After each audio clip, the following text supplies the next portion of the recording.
What's up guys, Houndish here, and today Outbreak Prime has returned to Destiny 2, or should I say Outbreak Perfected. Of course, this is a returning exotic from D1, and in this video, we're going to do a full breakdown of how you can pick up this exotic weapon. Pretty grindy mission to finish off this quest, so I hope you're a fan of jumping as well. We'll break it all down, how you can do it, I'll show some gameplay of that mission, and how you can actually pick up this quest, as well as a brief look at the weapon itself. So guys, if you enjoy the video, a like below is very much appreciated. Be sure to hit subscribe to see a lot more D2 content, but otherwise, let's get straight into it. So here is the weapon right here. It comes with the Corruption Spreads. This weapon creates Siva nanite swarms on rapid hits and precision kills. It also has extended barrel, accurized rounds, we've got Outlaw, and then finally, Parasitism. This weapon does more damage to enemies based on the number of Siva nanites that attach to them. And the weapon actually feels, fairly strong. The nanites themselves feel a little bit stronger than they were in D1 perhaps, or they track a little bit better. But of course that bonus has been modified, so you see in just a little bit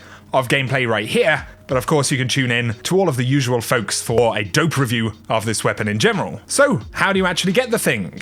Well, initially, you'll have to head to Titan, and you can see right here the direction that I'm actually taking. You can do this in patrol, or in a heroic adventure, such as Bad Neighbors, that's available right now. But you'll come to this section right here, which is after you kill kind of the first streaker in the heroic adventure, or after the first wizard that you'll find down here in patrol. And you'll find there is a door on the left-hand side, and it should say Unlock. Now, that does appear to be a requirement to actually get this done. As far as I know, the requirement is that you have to actually allow Mithrax to survive as part of that Easter egg in the heroic adventure Bad Neighbors. So if you can't get this to pop up, you need to run Bad Neighbors, and you'll run into an enemy at the end called Mithrax. You don't actually have to kill this guy, so if you opt not to, that'll unlock the Triumph in order for you actually to be able to pick this item up on Titan. And it does appear to be a bit buggy, some folks who have done it in the past have had to do it again and stuff like that. But once you get into the room, either way, you can come over to the crate right here, and you can collect the quest itself. And if you inspect it, basically there's a load of, essentially, what probably won't make any sense, or what you may call nonsense. But we will be led on a quest to actually go and collect a series of different nodes in the European Dead Zone and on Nessus. So once you've got the quest, we'll need to go to the Drain Lost Sector in the European Dead Zone. That's actually in the outskirts. You'll need to head through, and after the second or third room with enemies, you'll find that you come into this big kind of cave section, and on the left-hand side, you'll find the first node. The second node is located in the Whispered Falls Lost Sector, which is also in the outskirts. It's the one all the way to the left-hand side. So head to this one, and in the first room where you see enemies on your radar, if you look to the right, as you come into the Whispered Falls, you'll see another cave right here,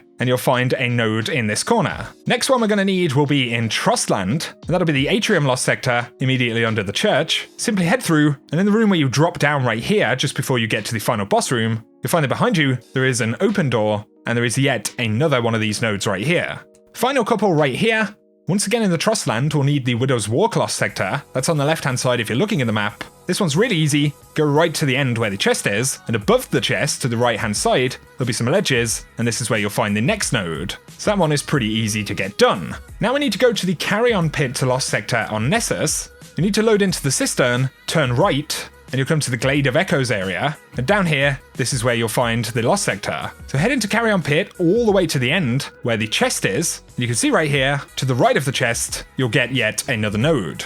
We're going to need one more Lost Sector on Nessus, and that's in Exodus Black, so you'll actually be going for the Rift Lost Sector. This one's also pretty simple. As you come in, if you head to the left, in the main boss room, you'll find that in this crate right here that you have to kind of jump around, you'll get another node. And once you've got this done, you'll have all 6 of the nodes actually ticked off blue inside of the transponder. At this point, you can head over to the farm in the European Dead Zone Director, and if you come down here in the basement beneath the kind of barn, you'll actually find a Mithrax who will let you start up a special mission. So pretty awesome stuff. Now really, all I can give is kind of tips for this mission. You get 20 minutes to clear it. There are a whole bunch of very tanky enemies that you need to kill, and a whole bunch of different jumping sections. So in your fire team, and you'll need a fire team for this, really, you want to kind of manage your elements to try and get the shields off of enemies fairly quickly, so make sure your fire team have kind of one of each element, especially ranged weapons, auto rifles, or scout rifles. That'll be really good, and you're going to have to probably run this a couple of times to get used to kind of clearing these waves of ads in the first couple of rooms. Definitely cycle supers and share orbs from each other. And there'll be a couple of different rooms with enemies, and you'll need to clear them all, and this will lift the fallen barriers. After these, you can proceed through the mission, and what I'm actually going to do is run some full gameplay here that'll show you the exact location and the best routes to get to the final boss relatively quickly.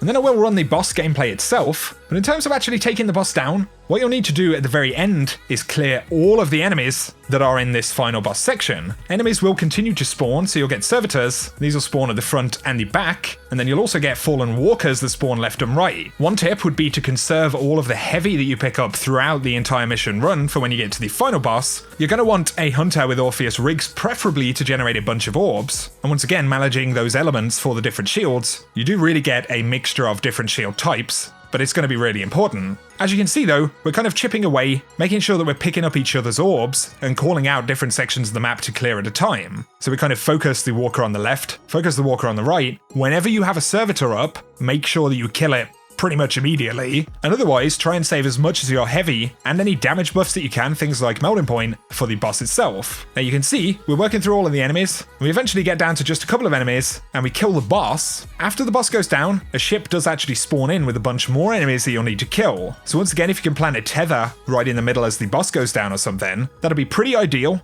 But we kill the boss with a couple of minutes left, and that gives us plenty of time to deal with the additional enemies, and you can see Outbreak Perfected drops once you clear this. Otherwise guys, if you're looking for the specific route to take, I will run the full gameplay of a run through this mission right here. It's definitely going to take a couple of runs with a team that are going to kind of put the time in to actually get it cleared. There's definitely an element where you can watch someone else do it, or someone else can tell you how to do something. This is one of those where you have to kind of just run through and get your head around each section so that you're comfortable, right? Guys, hopefully this video has been useful. Bit of a grind because Xbox actually didn't get the update until a couple of hours after everyone else, so thank you very much to Savage and Gorse who grinded this one out with me. But guys, if you've enjoyed the video, a like below is very much appreciated. If you're new to the channel, be sure to hit subscribe to see a lot more D2 content. Let me know your thoughts on the weapon down below, but otherwise, I hope you guys have an awesome day.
Guardian down.